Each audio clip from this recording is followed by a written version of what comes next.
मोदी जी आने से पहले देश को आतंकवाद के अंदर घेर रखा था और मोदी जी के आने के बाद देश का गौरव विश्व के अंदर बढ़ा है और देश की जनता देश के अंदर सुरक्षा चाहती है, देश का गौरव चाहती है। और ये सारे मुद्दे जो हैं 70 साल में क्यों नहीं हल कर पाए कांग्रेस के लोग। बीजेपी कहती है कि अशोक गहलोत का मतलब तुष्टीकरण, अशोक गहलोत का मतलब उन्माद। आपका क्या? मैं जवाब आपका। मैं पहले तो पुराने वाले वकील साहब का एक जवाब दे। पुराने वाले मतलब? वकील साहब ने एक जवाब। ये पुराने वाले इन्होंने एक बहुत बड़ा ऐसा वकील मैंने पहली बार देखा जो पुराना है। अरे वकील सब नए होते हैं। पुराना हूँ परंतु जवान हूँ। क्या उम्र है आपकी?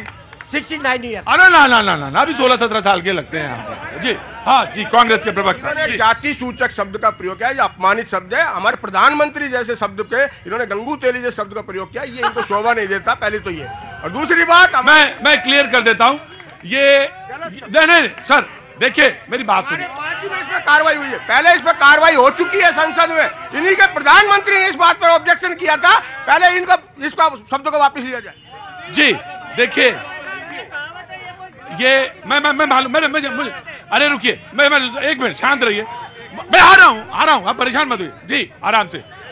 वकील साहब ने कहा है ये मुहावरा है, और मेरी बात देखिए, जैसे इन्होंने कहा कि राजा भोज, तब तक तो माइक इधर था और बाकी में चला गया उधर। तो आप मेरी तेल की धार देखो गुरुजी, और बाकी में नजर ना डालो। आप इधर उधर की बात मत करो। मेरे हिसाब से चला, मैं आ गया बहुत देर से। क्या नाम है आपका? आशिमा नाम है मेरा। आशिमा जी, क्या करती हैं आप? मैं चार्टर्ड अकाउंटेंट। चार्टर्ड अकाउंटेंट है। यही अलवर का खासियत है, खूबी है कि चार्टर्ड अकाउंटेंट, वकील, शिक्षक, व्यापारी, बिजनेसमैन, तमाम सारे लोग मौजूद हैं। जी आशिमा, पूछिए, सवाल पूछिए।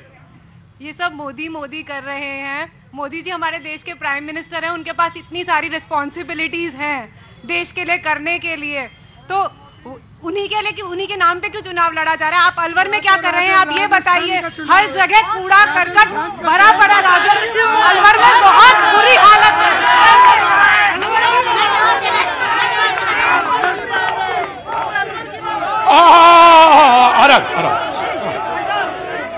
वो शो फिर देखो वकील साहब, मैंने 16 साल कह दिया था, इसका मतलब नहीं कि 16 साल की तरह नजर आए आप। हाँ देखिए, आराम से एक एक करके मैं पूछता जाऊंगा। और आसमान सवाल पूछा, मैंने उसको रख दिया कि प्रधानमंत्री का उल्लेख यहाँ पे क्यों आखिर उन्होंने रखा सवाल, और उसका आदर बिल्कुल आऊंगा, हुजूर आली आऊंगा। जी जनाब, क्या नाम साहब आपका? मैं आ रहा हूँ बेटा, आऊंगा, जरूर आऊंगा। जी क्या नाम? आचार्य मनीष कुमार। मैं भी दिल्ली में आपका ही पड़ोसी हूँ और हम भी वरिष्ठ पत्रकार हैं। अच्छा, आप वरिष्ठ पत्रकार हैं? अच्छा, मैं तो अभी वरिष्ठ हो ही नहीं पाया। आप वरिष्ठ? जी। आचार्य भी हम। अरे आप हमसे कद काठी वजन सब में बड़े हैं, तो वरिष्ठ पत्रकार साहब का जी स्वागत है आपका। आचार्य जी, मेरा राजस्थान प्यासा है। 25 सांसद लापता है। ERCP पूर्वी राजस्थान कैनाल प्रोजेक्ट पे अभी तक कोई भी सांसद नहीं बोला।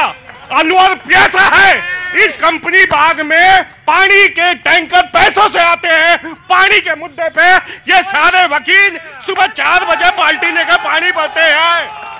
मेरा अलवर प्यासा है पानी।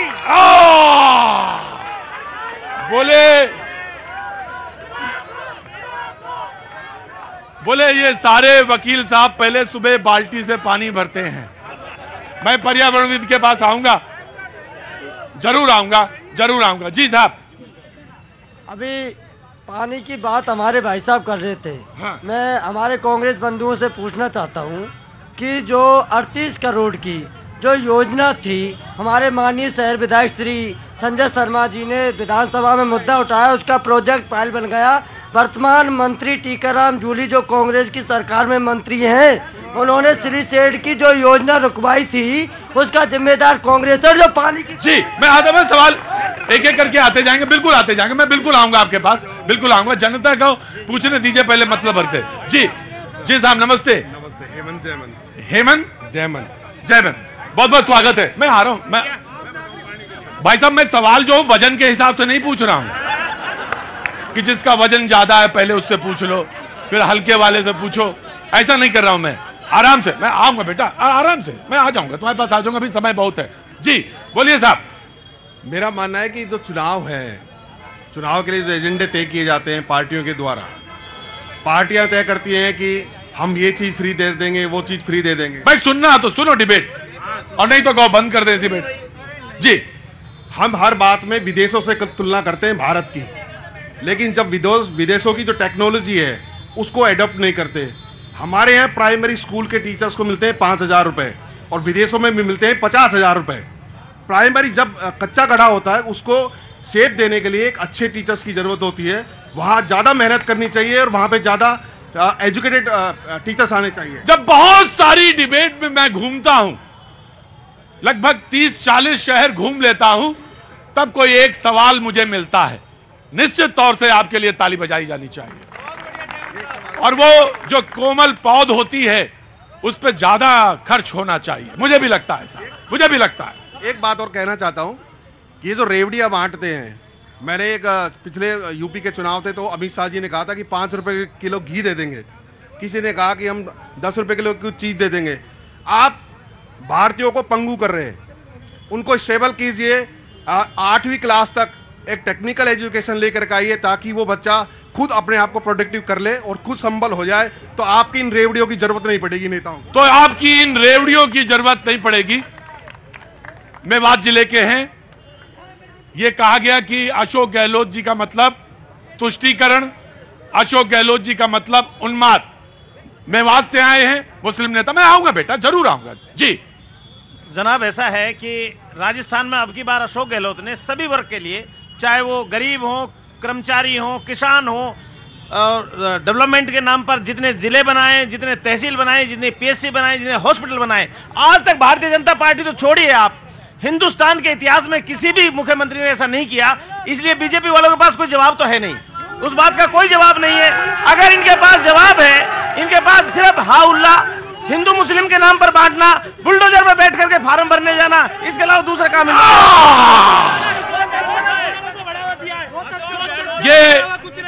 ये कहते हैं कि आपके पास सिवाय बुलडोजर पे बैठने का कोई काम नहीं है। मैं आपको एक चीज बता देता हूं, 5 साल के अंदर, 5 साल में कांग्रेस, आ रहा हूं आम आदमी, 5 साल में यदि कांग्रेस ने काम किया होता तो आज कांग्रेस की स्थिति ये नहीं होती कि हमारे को सत्ता में आने के लिए जो आम जनता को रेवड़ियां बांटी गई थी, वो रेवड़ियां बांटने की आवश्यकता नहीं पड़ती। परंतु इन्होंने 5 साल काम ना करके सिर्फ सचिन पायलट और गहलोत आपस में सरकार बचाने का काम किया, आम जनता का काम नहीं किया। पेपर लीक इनके काल में हुए, जो रक्षक थे वो भक्षक बने, आरपीएससी के जो मेंबर बना के बेचे वो खुद पेपर लीक करने के लिए आज जेल के अंदर बंद है। आम जनता, महिलाएं सुरक्षित नहीं रही, अपराधों का ग्राफ पूरे भारत देश के अंदर राजस्थान का नंबर 1 था। आज मेवात के मेरे भाई खड़े हैं, आज मेवात क्षेत्र के अंदर, हमारे अलवर शहर के अंदर एक कंपनी बाग गोपाल टागिज के यहां से गायें भर भर के ले जाते हैं गो तस्कर। मुझे मालूम है ये अलवर का इलाका है,